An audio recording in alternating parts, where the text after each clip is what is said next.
आज का हमारा सम है आपके पेज नंबर 117 पे क्वेश्चन नंबर 6 है। कोई चैरिटेबल हॉस्पिटल की अकाउंटिंग आपको करनी है। यहाँ पे राधे कृष्णा चैरिटेबल हॉस्पिटल दिया है और इनकी ईयर एंडिंग डेट है 31 मार्च 2020, मतलब इनका ईयर स्टार्ट हुआ होगा 1 अप्रैल 2019 से। तो आप जिस ईयर के लिए अकाउंटिंग कर रहे हैं वो आपका ईयर है 2019 से लेके 20 तक, ठीक है। और बैलेंस शीट भी बनानी है आपको, इनकम एंड एक्सपेंडिचर अकाउंट और बैलेंस शीट बनानी है। इनकम एंड एक्सपेंडिचर अकाउंट में आपकी दो साइड होती है, एक्सपेंडिचर साइड और इनकम साइड। एक्सपेंडिचर में आप सारे एक्सपेंसेस लिखेंगे। तो यहाँ पे आपको उन्होंने रिसिप्ट एंड पेमेंट अकाउंट बना के दिया हुआ है। ये रिसिप्ट साइड है और ये पेमेंट साइड है, ये इन्होंने पे किया है। तो पेमेंट साइड इधर उन्होंने एक्सपेंसेस पे की होगी या एसेट्स परचेस की होगी। पेमेंट साइड आपको ये जो भी आइटम्स दिए हैं या तो ये एक्सपेंडिचर में आएंगे या तो बैलेंस शीट में एसेट साइड आएंगे, क्योंकि पेमेंट आप एक्सपेंसेस के लिए करते हैं या तो एसेट्स खरीदने के लिए करते हैं, ठीक है। तो पहला दिया है मेडिसिन्स परचेस। मेडिसिन्स परचेस अगर इस पर कोई एडजस्टमेंट नहीं है तो ये एक्सपेंस है, इसको हम एक्सपेंडिचर में लिखेंगे क्योंकि हॉस्पिटल के लिए मेडिसिन्स एक्सपेंसेस हैं।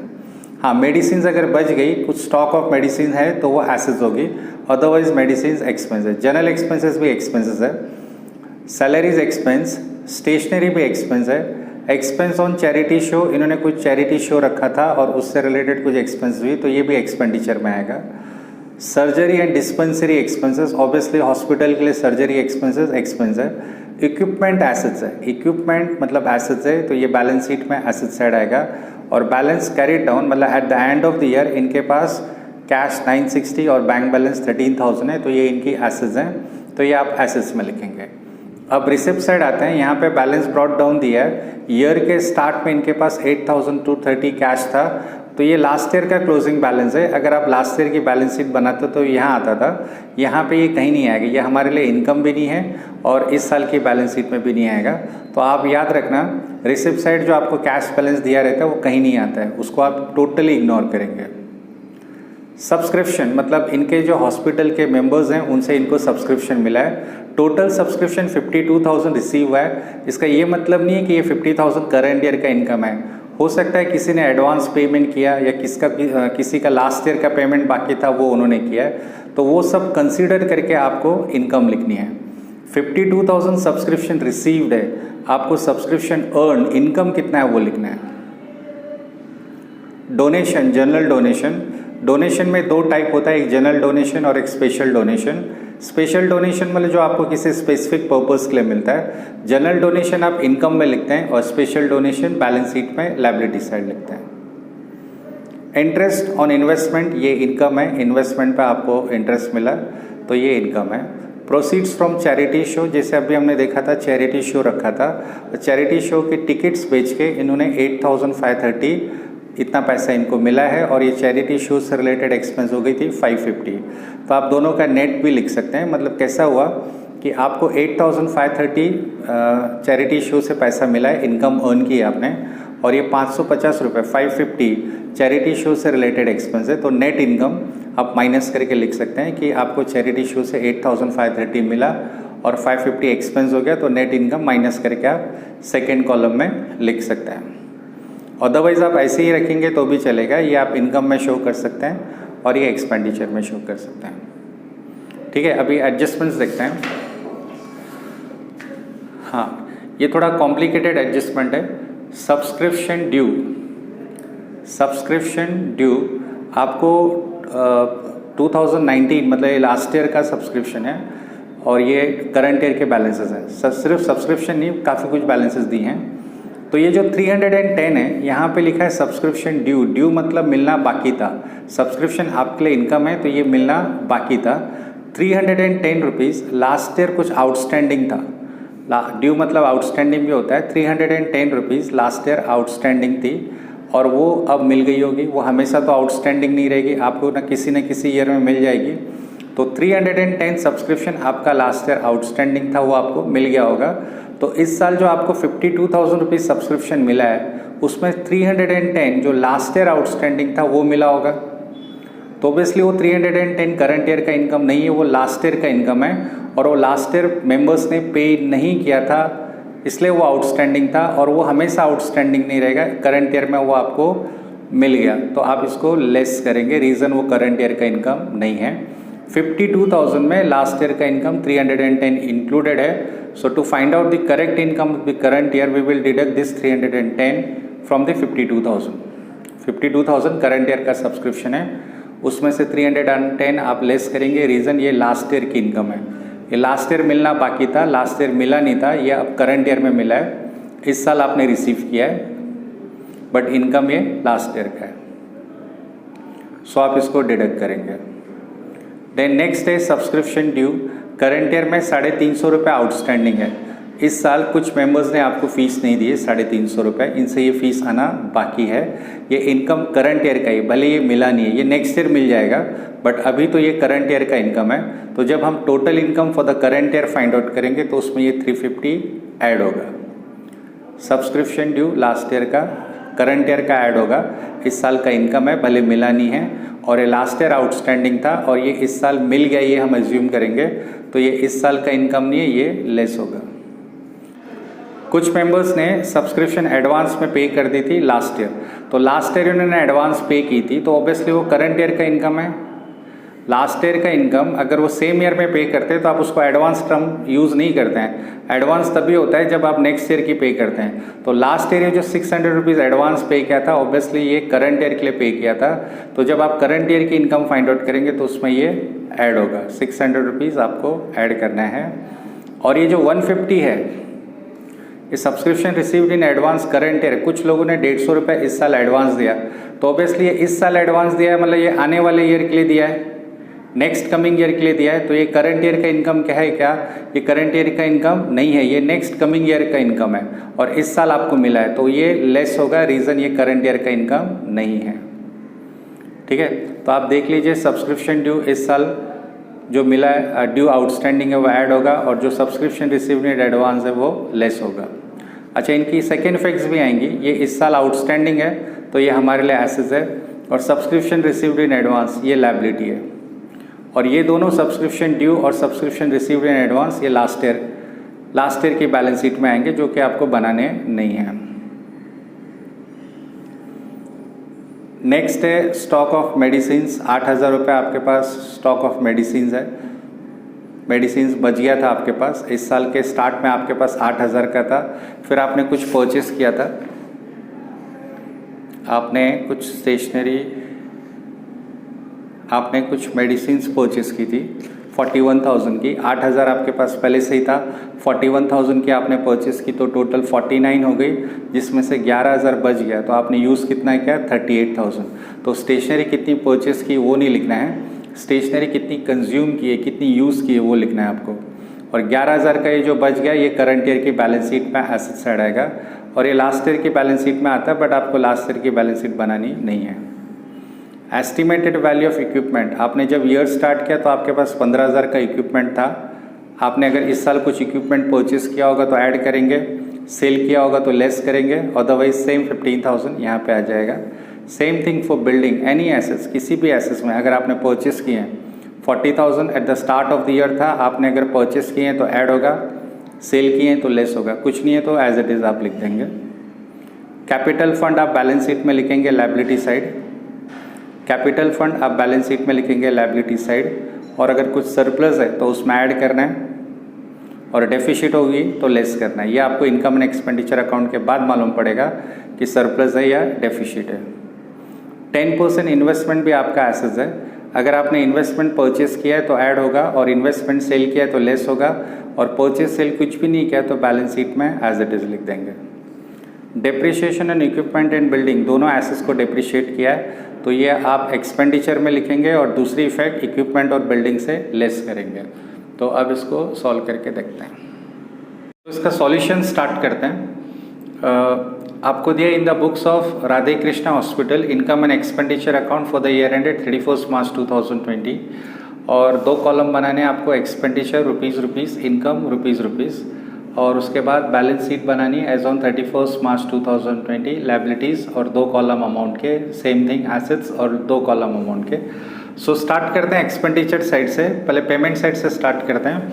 सो सबसे पहले मेडिसिन्स परचेज दिया हुआ है, तो आपको मेडिसिन्स परचेज नहीं लिखना है, आपको लिखना है कि मेडिसिन्स कंज्यूम कितना हुआ है. तो मेडिसिन्स कंज्यूम में देखिए आपको ओपनिंग स्टॉक 8,000 दिया है, और फिर आपने 41,000 का परचेस किया, मतलब आपके पास टोटल 49,000 का स्टॉक हो गया। और उसके बाद आपको बोला है कि आपके पास closing stock of stationery closing stock of medicine 11,000 है, तो वो 11,000 आप डिडक्ट करेंगे क्योंकि वो बच गया। तो यूज़ कितना किया आपने 38,000, तो आपने मेडिसिन कंज्यूम कितनी की है वो आपको लिखनी है। 8,000 आपके पास पहले से ही था, 41,000 का आपने परचेस किया तो टोटल 49 हो गया। 49,000 में से भी 11,000 का बच गया, मतलब आपने कंज्यूम किया 38,000, तो 38,000 एक्सपेंस आपके लिए। तो एक्सपेंडिचर कॉलम में आप मेडिसिन 38,000 लिखेंगे और ये जो 11,000 बच गया ये आपके लिए एसेट्स है, इसको आप बैलेंस शीट में एसेट साइड लिखेंगे। यहाँ पे आप लिखेंगे स्टॉक ऑफ मेडिसिन,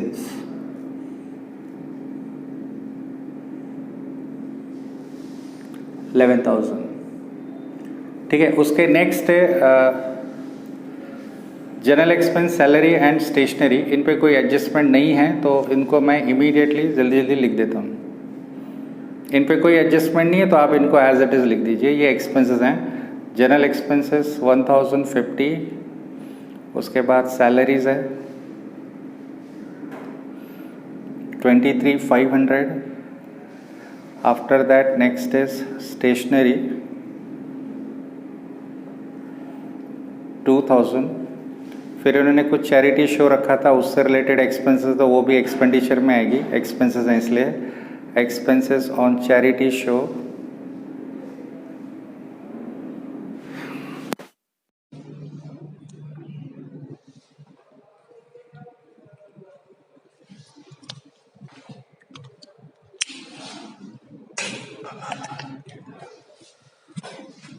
उसके बाद है इक्विपमेंट। आपने 10,000 का इक्विपमेंट खरीदा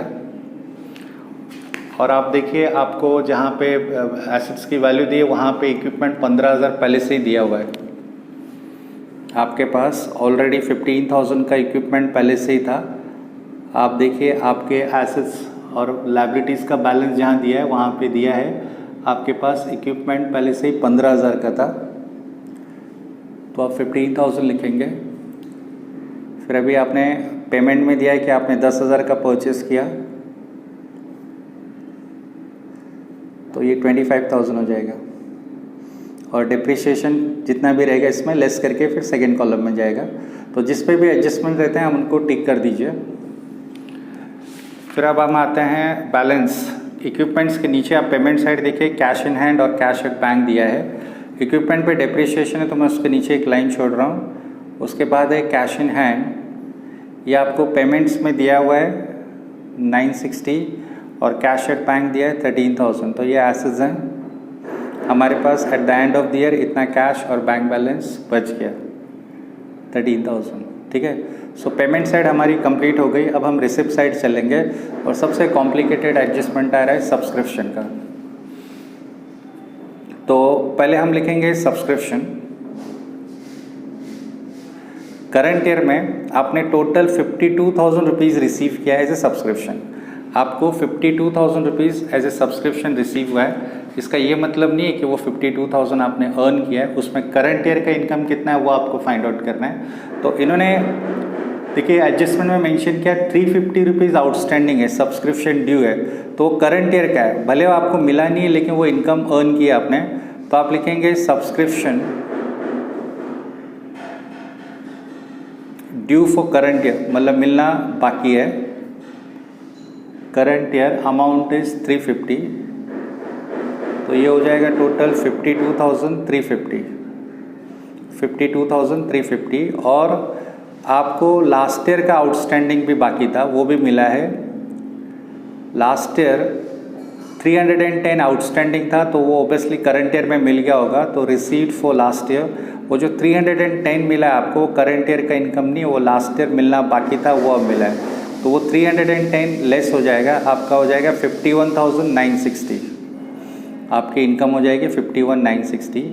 उसके बाद अच्छा, ये जो सब्सक्रिप्शन आपको करंट ईयर में 310 मिला है, ये लास्ट ईयर आउटस्टैंडिंग था, तो ये लास्ट ईयर की बैलेंस शीट में आएगा, इसकी करंट ईयर में इफेक्ट नहीं आएगी।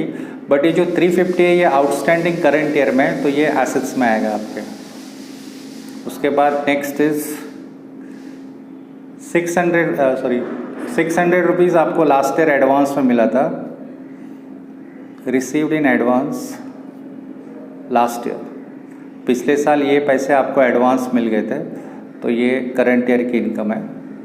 लास्ट ईयर भले एडवांस में मिले थे तो लास्ट ईयर इस साल के लिए मिले थे तो 600 रुपीज़ ऐसे से और ऐड हो जाएगा तो 52,560 और ये लास्ट ईयर बैलेंस शीट में आएगा, ये करंट ईयर की बैलेंस शीट में नहीं आएगा तो ये कहीं नहीं आने वाला है।